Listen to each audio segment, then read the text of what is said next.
हाल ही में प्रियंका वाड्रा गृह मंत्री अमित शाह से मिलने पहुंची और कुछ सूत्रों का कहना है कि वायनाड के लिए 221 करोड़ रुपए की मांग की। अगर ये सच है तो क्या सिर्फ एक जिले के लिए मुनासिब है? बाढ़ ने तो 4 और जिलों को तहस नहस किया है और इस बार कांग्रेस की प्रियंका वाड्रा वायनाड के नाम पर जो दिखावा कर रही है वो न सिर्फ हैरान करने वाला है बल्कि शर्मनाक भी है। अब आपको इनकी सच्चाई बताते हैं। दरअसल केंद्र सरकार के सामने हाथ फैलाने से पहले उन्होंने ये नहीं देखा कि केंद्र पहले ही केरल को 291 करोड़ रुपए दे चुका है।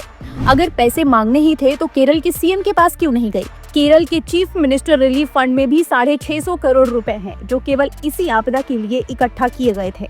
लेकिन इसमें से वायनाड के लिए पिनरई विजयन सरकार ने अब तक कितने दिए? केरला सीएम डीआरएफ के मुताबिक सिर्फ 7.5 करोड़ रुपए। तो सवाल है कि प्रियंका जी राज्य सरकार से क्यों सवाल नहीं पूछती और पिनरई विजयन से क्यों नहीं मिलती? इस मांग का असली मकसद काम करने का दिखावा है।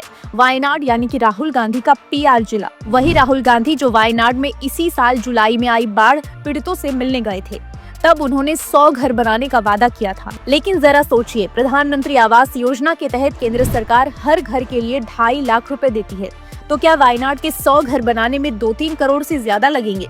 फिर ये 221 करोड़ रुपए किसके लिए है? लोगों के लिए या फिर कांग्रेस की जेब के लिए? वैसे क्या आपको पता है कि प्रियंका गांधी पर खुद 80 करोड़ का इनकम टैक्स बकाया है? कहीं ऐसा तो नहीं कि ये पैसा कांग्रेस के गुप्त खजाने और टैक्स बकाया चुकाने के लिए मांगा जा रहा हो? और जिस अमित शाह से प्रियंका वाड्रा ये मांग कर रही थी उनके राजनीतिक अनुभव का हिसाब सुन लीजिए।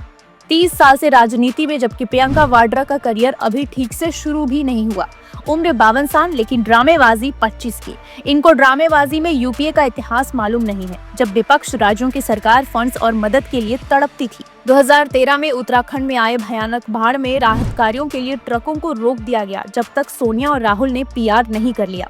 3 दिन तक ये ट्रक खड़े रहे। ऐसा ही ओडिशा की सरकार के साथ भी किया था, जब 4200 करोड़ की जरूरत थी और यूपीए की केंद्र सरकार ने सिर्फ 1000 करोड़ दिए थे, सिर्फ इसीलिए क्योंकि ये एक विपक्षी सरकार का राज्य था।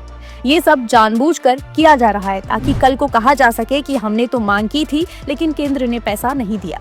जबकि सच्चाई ये है कि केंद्र पहले ही 251 करोड़ रुपए दे चुका है और राज्य सरकार के पास 677 करोड़ रुपए पड़े हैं। असल में ये सिर्फ राजनीतिक स्टंट है, लोगों को उल्लू बनाने की कोशिश है, वायनाड के नाम पर सहानुभूति बटोरने की कोशिश है और बचे हुए पैसों का पता तो कांग्रेस की पुरानी फाइलों में ही मिलेगा। क्या ये पैसा वाकई जरूरतमंदों तक पहुंचेगा या सिर्फ एक और राजनीतिक चाल है? नीचे कमेंट्स में बताइए और इस वीडियो को ज्यादा से ज्यादा लोगों तक पहुंचाएं।